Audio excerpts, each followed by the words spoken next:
We all do. All set? All set. Okay, we are backstage at the 4th Golden Plains on the Sunday and speaking with Wooden Shjips or Wooden Shjips? Just Wooden Shjips?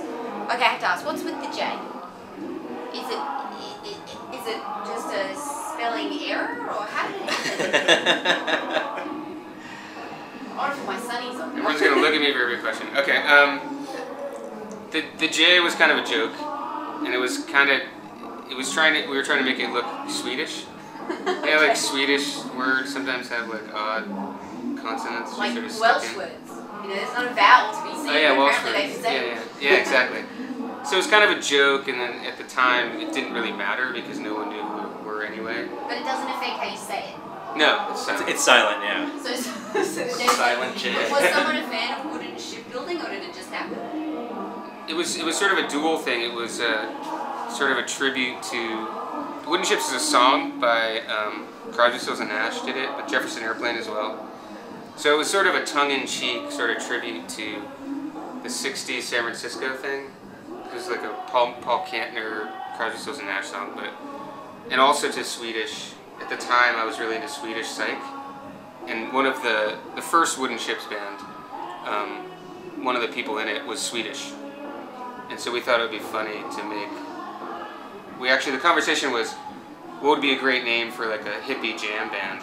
You could call it Wooden Shops. You could put it like a strike through the O, but it's not quite as visual, I suppose. Yeah. That would be hard with the keyboard, you know. So that was the idea behind it. But at the time, you know, you're not really thinking about anyone actually trying to pronounce it because you're just playing in a room and no one knows who you are, and it doesn't really matter. And the San Francisco thing. So are you all San Francisco natives? None of us are San Francisco natives. None of you are actually from San Francisco, but you're based there now, is that right? Yeah, we're based there now. San Francisco is one of those cities where not a lot of people are from there. Like Edinburgh? Yeah.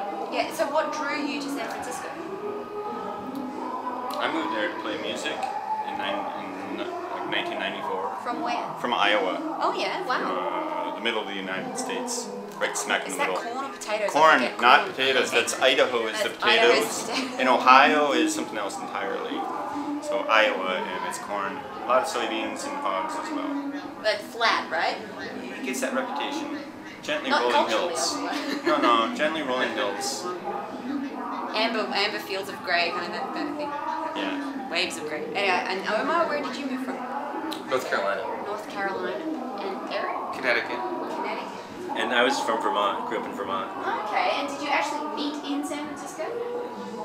No, we'd met before, but it was sort of a weird path because we both went to school in Santa Cruz, California, which is south of there, and Omar was in Santa Cruz for a while. And then we had been in the same band together In Santa previously Cruz. in Santa Cruz many years ago. So when you're in San Francisco, you just get to know lots of people, and then, especially if you're in a band, it's just like you just end up knowing like a million different people who are in bands. It is one of those cities that's great reputation, like, you know, we sort of know a little bit about it here. We had the OCs who played we Meredith know last year, they were one of big highlights, and I was thinking in terms of your sound, you were going to work really well out there playing live. You just played your set, and did you enjoy it? Was it a good set? You have fun? It was a lot of fun. It sounded really good. The sound travelled really nicely through the amphitheatre. You play a lot of outdoor festivals, like in this sort of natural environment? We have not as many as we'd like. I mean, when you're out there, you feel like it's the '70s or something. You know, you picture, I don't know, Woodstock or just like. I always think of the Grateful Dead when I'm out there, because it just seems like some open air park concert in the '70s. Because it just seems like there was a long period. At least in the U.S., it's not that common. You know, playing outside, you just bother too many people. There was a nice thing about this festival with the single stage. Yes. So we've played many festivals that have multiple stages, so this was a new experience in terms of playing outside the single stage, which I really enjoy. I think it's really great. That is a really nice thing, especially in terms of wanting to see the bands that you've come to see. You know, you don't have to go, well, I've just missed out on that band because I was queuing to get into that tent, or you know, it's I feel all like you part have of the walked one back thing. I spend all my time walking back and forth at those multiple stages and just don't see anybody. Now, I suppose that the base of the kind of sound that you've got is psychedelia. Now, what does that really mean to you? Because I've got the Greek translation, apparently it means mind manifesting, so something that is manifested out of the mind.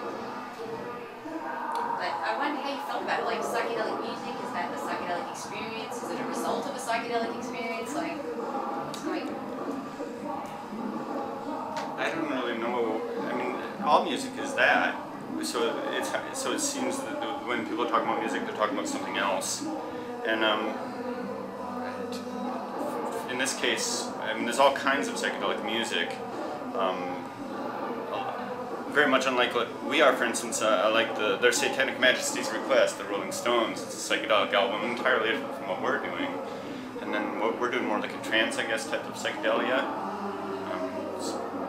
So psychedelic music, in terms of what I do in the context of this band, doesn't mean anything.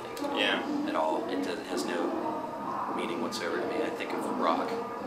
So it's really retroactively applied, that term, to you guys by the reviewers? And that's fine, I understand why it makes sense, but it's not something that comes internally from us, or for me personally. When I play drums, I don't think of psychedelic music. Is there a psychedelic drum that you think of in general? I mean, there's... I think of Charlie Watts and Levon Helm. I don't know how psychedelic they were. Or are. It's one of those terms that are, like, it sort of strikes a little bit of fear into my heart, because I never know what people who play what they call psychedelic music are going to be like. Like, you guys are lovely. But I was a little bit scared about, like, what was it going to be like, you know? Because you just don't know. Maybe like Charles Manson or something? Or maybe try to put out an imaginary fire or something. Yeah. Speaking of which... That's it. So how did this band actually originally form? So you were in a band in Santa Cruz, and you guys met elsewhere. I'm sorry, I forget the town, but... Yeah, no, yeah.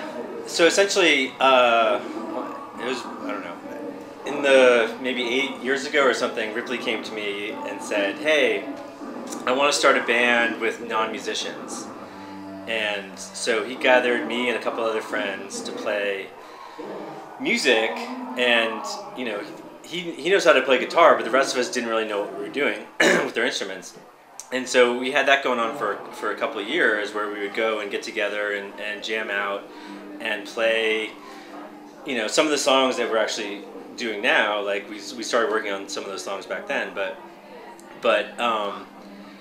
and at that time I was trying to play guitar, which I don't really play very well, but you know, so we tried doing that for a couple of years, and then it kind of fell apart, you know, with complications of personnel or whatever, and you know, we had different people coming in and out or whatever, but you know, but after a couple of years, Ripley's like, let's get this thing going for good, and brought in Dusty and Omar, who are very accomplished on drums and bass. So you know, that really anchored it down, and at that point I started playing the keyboards. So Ripley, so having had that idea to put the band together, are you happy with the way it is now? This is what you wanted? Well, I mean, it just sort of, I mean, after a certain point, a band, you might start with some certain idea, and then after a while the band just becomes the band, and it's sort of like a living organism that just sort of grows in certain directions based on personalities or energy, how much energy individuals want to put into it and try to push it in different directions, or just what's happening in the world. You know, you just adapt to life, you know, how you're feeling at any given moment. But yeah, I mean, I'm happy to answer the question directly, but we've definitely veered a little bit from the original intention. So the original sort of thing was me. I'd been in a lot of bands and took a break. Was sort of sick of going to clubs and playing crappy shows, and I was just tired of the whole lifestyle. And I took a break and was sort of reinvigorated by listening to sort of obscure psych records and free jazz, frankly, where I just find that music really inspirational, because these are people who, in the 70s, late 60s, 70s, you know, pushed jazz in a direction that no one wanted it pushed, except for these people, really, and a few hardcore fans. Like, most of the jazz mainstream thought the stuff that the free jazz people were doing was completely off the wall and heretical almost, you know, because it was getting away from the tradition. It was people doing incredibly creative, spontaneous things. And that was inspirational to me. And so to start a group with non-musicians, it really came from the idea of anyone can play rock and roll. And this was the reaction of the mainstream when rock and roll was first born, was that, oh, that's just a bunch of racket. Anyone can do that. Anyone can bang on a drum and play 2-chord songs. But the reality is no one does that. You know, people say, oh, anyone can play 3 chords over and over again for half an hour. But no one does that, you know. And so the idea was to do that, you know, like let's get people together. Everyone has an innate musical ability because everyone likes music in some way, and so that can be reflected in making music. And even if you don't know how to play a piano, you can sit down and make a melody. Anyone can do that. Anyone can get a drum and tap out a rhythm, even if it's not a traditional rhythm. I mean, that's almost better, you know, because you're coming at it without these preconceived notions or patterns that you're taught. When you learn an instrument, you're taught patterns, you're taught chord progressions, you're taught scales, you're taught rhythms, and it's all based on this Western tradition. So the idea was to get people together and just play. Whatever sounds good. Hit a note that sounds good. And if it doesn't sound good, that's okay. Hit another note. And so the original manifest, we had a manifesto at some point. It was 2 or 3 chord songs at the most. It might have been 2. We play more than 2 now. To be a dance band and to be repetitive. You know, to play repetitive sort of trancey sort of minimalism stuff. Absolutely, The yeah. idea of the repeated phrase. Absolutely, and we were talking about the way the mind perceives music earlier with someone else up there, and the mind perceives, you know, complex music in a certain way, and it perceives repetitive music in a different way. You know, every culture has their repetitive music. You know, at least native cultures. You know, ragas or like American, Native American sort of, you know, rhythm-based music. And so we were trying to tap into the sort of the primitive music that's just in everyone, like just basic rhythms, basic chords, and also stuff that you could dance to. Because that was sort of a side thing, was like, I was frustrated with the idea that no one dances to rock and roll anymore, whereas when rock and roll came around, originally it was a dance music. People would go to the hop and dance to rock and roll and do the twist and stuff. People don't do that at rock shows anymore, so that was one of our other goals. So we still stick to those things loosely, but it's changed, you know, it's evolved a little bit. So how is all of that affecting your songwriting process? Or is it collaborative, or is it, you know, is it coming from you as an original idea and then you're all working on it together? Like, say when you want to get a new song going, what happens? Usually I write a song and I bring it to the band, and then we play it for a while. How and then complete is it when it gets to the band? It's usually just a riff, and I mean, and a couple changes. Everything else comes after. And I think in the sense of every band that's existed where someone brings a song to the band, there are some people I know who say, this is what I want to happen. And we do a little bit of that or not, and then it evolves as different people bring their own perspective to it. So things change from the initial time that we play them or listen to a basic recording that Ripley might make, and then they become what they become over time. So has this band become one of many outlets for each of you, or is this the one band that you're all in, or like is anyone in another band or got a solo project? Dusty and I are both in have other bands that we play in. Is that very different? Yeah. Yeah, what's the other band? I play in a few different other groups, most of it just friends, and some of it's a little more pretty, melodic, slower, and not much of the dance thing going. And some of it's mostly rock and roll these days, but I've played about every other kind of music as well. And you're in the same band? No, I have a different band called Moon Duo. It's a duo, so it's a little even more stripped down, but otherwise it's kind of the same thing.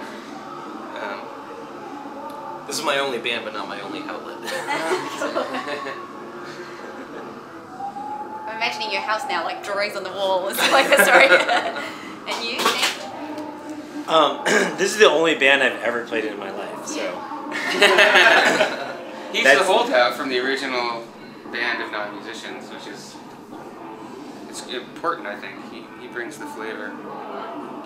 That was a nice transition, is that, so Dusty and I very much locked down in rhythms, and then these guys have a lot of freedom to move around from that and be very loose or improvisational or do different things, but we are always a foundation that the stability doesn't really, that evolves in terms of, in ways that you may not hear as much, but that we're thinking about, but the rhythm stays the same, and then these guys have space to move off of that and come back to it, and move off of it and come back to it.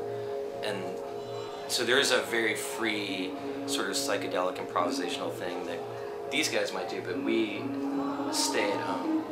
And I suppose that given that it's got that kind of freedom to it, is the live show something that you prefer to do? Is it hard to get your sound onto a record? Like, how is that relationship working out for you? That's an interesting question, I think. Recording and playing live are different. I love to play live. They're different from each other for sure. So we record ourselves. Yeah. Oh, okay, yep. Yeah. And so it's not the same as a live show, but it is the same idea and concept, and we're working with the same people, you know, and the same ideas are getting bounced off people. There's not a sort of external producer or something that we necessarily work with. Especially you, sorry. Yeah, I was gonna say when we record, like we get something that we want to record, but if we're playing that same song live, it's not necessarily going to sound like the recording, just because there is an improvisational aspect to it that, you know, evolves over time and everything else. So. And you've got the 7-inch came out on Sub Pop and the album on Holy Mountain. They're both excellent labels. I mean, is that something that you enjoy working with, like your other good people in the music world? Yeah. Good people seem to find each other in that way. I like working with assholes a little bit. Honestly, I prefer good people. You like to stand and defying them. That's it.